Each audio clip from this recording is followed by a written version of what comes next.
Ich kann mir vorstellen, dass Kamala Harris und Taylor Swift gemeinsam den Goldpreis auf über $10.000 treiben werden. Warum das so ist, das werde ich dir in diesem Video erklären. Der Instagram-Post von Taylor Swift nach der Fernsehdebatte zwischen Donald Trump und Kamala Harris hat eigentlich schon alles gesagt. Sie hat sich für Kamala Harris als Präsidentschaftskandidaten ausgesprochen. Sie sagte, dass sie sich für LGBTQ+Rechte, In-vitro-Befruchtung und natürlich auch die Rechte der Frau jetzt in puncto Abtreibung hier einsetzen möchte und deshalb hinter Kamala Harris steht. Das sind natürlich tatsächlich wichtige Aspekte.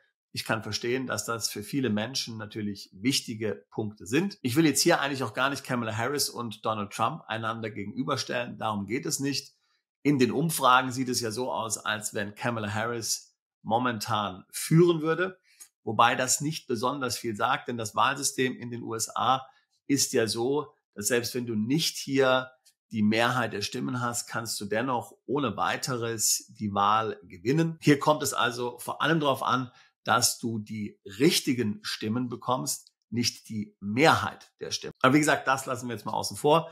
Ich will jetzt hier in keinem Fall auch sagen, dass Donald Trump der bessere Kandidat ist. Aber weil vor kurzem hier Kamala Harris aus der Fernsehdebatte doch gestärkt hinausgegangen ist, die Umfragen momentan für sie sprechen und auch Donald Trump viele Fehler macht, befassen wir uns heute mal mit ihrem Programm und eben diesem Post, den Taylor Swift dann kurze Zeit nach der Debatte hier auf Instagram veröffentlicht hat und der in 0,8 Millionen Likes bekommen hat. Also, wie gesagt, LGBTQ und IWF und andere Rechte sind natürlich sehr wichtig, aber man muss tatsächlich natürlich sehen, dass die Vereinigten Staaten sich hier im Abwärtsstrudel befinden. 35 Billionen Dollar Schulden und diese soll nochmal um 22 Billionen anwachsen über die nächsten 10 Jahre gemäß der aktuellen Biden-Regierung. Das sind doch gigantische Probleme, die jeden Amerikaner betreffen, die die Geldbörse jedes Amerikaners betreffen. Ich würde sagen, noch viel mehr als jetzt LGBTQ und die anderen genannten Punkte in Taylor Swifts Post. Wir haben ja schon oft auf diesem Kanal darüber gesprochen, was die Konsequenzen sind. Der US-Dollar wird dann seinen Status als Weltreservewährung verlieren. Die Inflation wird in gigantische Höhen schließen und die US-Regierung wird zum Beispiel nicht mehr in der Lage sein, hier die Renten zu bezahlen in Zukunft. Dann haben wir natürlich auch noch andere Probleme hier, die steigenden Kosten für das Militär, die Probleme mit der illegalen Einwanderung und so weiter und so fort. Generell scheint es auch in der Regierung nicht so hundertprozentig alles glatt zu laufen. Also das sind alles sehr schwerwiegende Punkte, auch wenn keiner dieser Punkte es hier in den Post von Taylor Swift geschafft hat. Kamala hat sich ja selbst als die sogenannten Joy Candidate hier gebrandet, also den Kandidat der Freude. Sie will hier allen Freude machen. Es geht hier um freudige Themen, Abtreibung, LGBTQ-Rechte.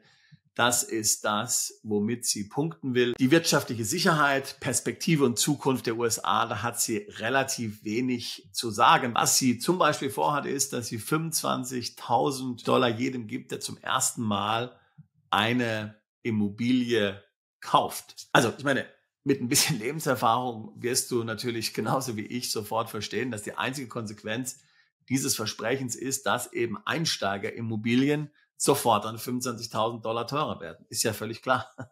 Das ist das, wozu diese Maßnahme dient. Inflation, da sagt sie, da sind die gierigen Unternehmer dran schuld, insbesondere jene Supermarktbesitzer, die hier das Essen immer teurer machen. Sie will also ihnen verbieten, in Zukunft die Preise für Lebensmittel zu erhöhen. Wir sehen hier natürlich die typische linke Regierungsmentalität. Mehr Government, mehr Regierung wird unsere Probleme helfen zu lösen, auch wenn die Konsequenz dessen ist, dass wir viel mehr Schulden machen. Der US-Rechnungshof hat geschätzt, dass in den nächsten 10 Jahren die Neuverschuldung um 22 Billionen Dollar steigen wird. Das wäre nun genau die Regierungszeit einer möglichen Harris-Präsidentin. Basierend auf den paar Dingen, die ich dir jetzt gesagt habe, kannst du schon sehen, dass diese Schätzung wahrscheinlich zu niedrig angesetzt sein wird. Die Schulden werden noch um einiges mehr steigen als diese 22 Billionen. Und das bringt mich jetzt hier wieder zum Thema Gold. Vor kurzem erst ist ja der Goldpreis auf 2.500 € gestiegen und das war 2024. 2020, also vor nicht allzu langer Zeit, stand der Goldpreis noch bei $1.500 pro Unze, also $1.000 weniger. 66% Preisanstieg und das in 4 Jahren, das musst du dir mal vorstellen. Der Grund ist natürlich klar, viele Zentralbanken kaufen Gold ein wie verrückt.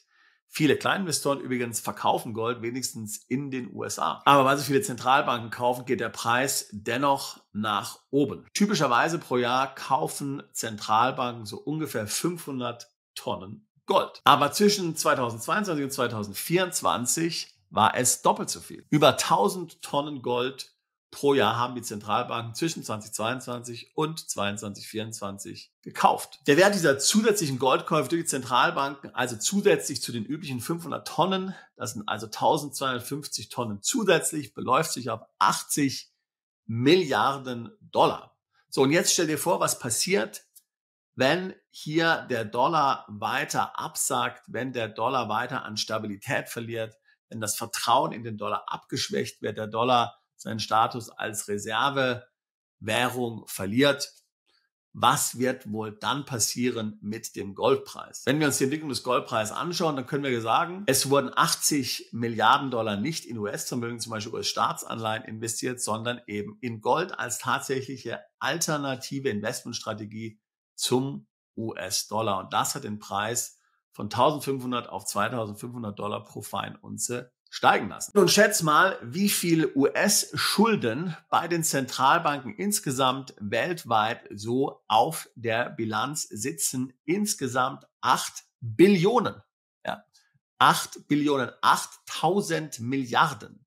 Ja. So, und jetzt stell dir vor, was bedeuten würde für den Goldpreis, wenn sich diese ganze Entwicklung, die wir gerade eben beschrieben haben, beschleunigt. Also, diese relativ kleine Bewegung, 80 Milliarden, hat den Goldpreis schon so stark ansteigen lassen, von 1.500 auf 2.500 $. So, jetzt bricht das Vertrauen weiter ein. Sagen wir mal, die Zentralbanken entscheiden sich jetzt, 5% dieses Wertes von den 8.000 Milliarden $ an US-Assets, an US-Staatsanleihen, an US-Schulden, die sie hier im Vermögen haben, in Gold umzutauschen. Meine Schätzung ist, dass der Goldpreis ganz enorm ansteigen würde. Und dann nicht mehr nur die Zentralbanken, auch die Hedgefonds, auch wieder die Kleinanleger, sie alle würden wieder mehr Gold kaufen und der Goldpreis würde steigen, steigen, steigen. Daher also meine Prognose, wenn Kamala Harris gewinnen wird die Wahl mit der Hilfe von Taylor Swift, kannst du davon ausgehen, dass der Goldpreis enorm in die Höhe schießen wird,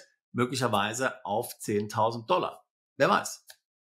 Gold könnte daher auch weiterhin für dich eine interessante Anlage sein zur Vermögenssicherung als Wertspeicher. Gerade dann, wenn du dein Vermögen schützen willst im Rahmen einer größer angelegten Umstrukturierung deines Vermögens zum Beispiel, weil du auch das Vermögen international diversifizieren möchtest, möglicherweise ins Ausland umziehen möchtest. Wir würden dir immer raten, dein Gold außerhalb der EU zu lagern. Die EU ist ja nicht viel besser als die USA. Wer weiß, was da alles auf uns zukommt. Und wie gesagt, Goldverbote oder auch Konfiszierung von Gold, all das hat es schon gegeben. Also bewahre es außerhalb deines Heimatlandes, außerhalb der EU. Auf Singapur zum Beispiel ist sicherlich ein ganz guter Ort. Wenn das alles Themen sind, die auch dich umtreiben, du dein Vermögen gerne schützen möchtest vor dem staatlichen Zugriff, du vielleicht dein Vermögen international diversifizieren möchtest, ins Ausland umziehen möchtest, auswandern möchtest, deine Steuerlast optimieren möchtest, dann würde ich mich freuen, mit dir ein Beratungsgespräch zu führen.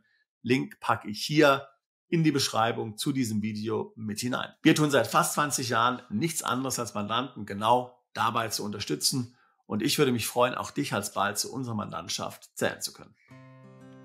Bist du Unternehmer, Freiberufler oder Investor? Zieht es dich schon lange ins Ausland? Mach heute den ersten konkreten Schritt in eine Zukunft mit mehr Geld und mehr Freiheit. Buche ein Beratungsgespräch mit Sebastian und seinen Kollegen. Unsere Kanzlei unterstützt Mandanten wie dich dabei, deine Steuerlast legal zu reduzieren, Vermögen aufzubauen und zu schützen und deine persönliche Freiheit zu maximieren. Profitiere jetzt von unserem Fachwissen und unserem Netzwerk. Gehe zu mandatierung.com und werde Mandant unserer Kanzlei.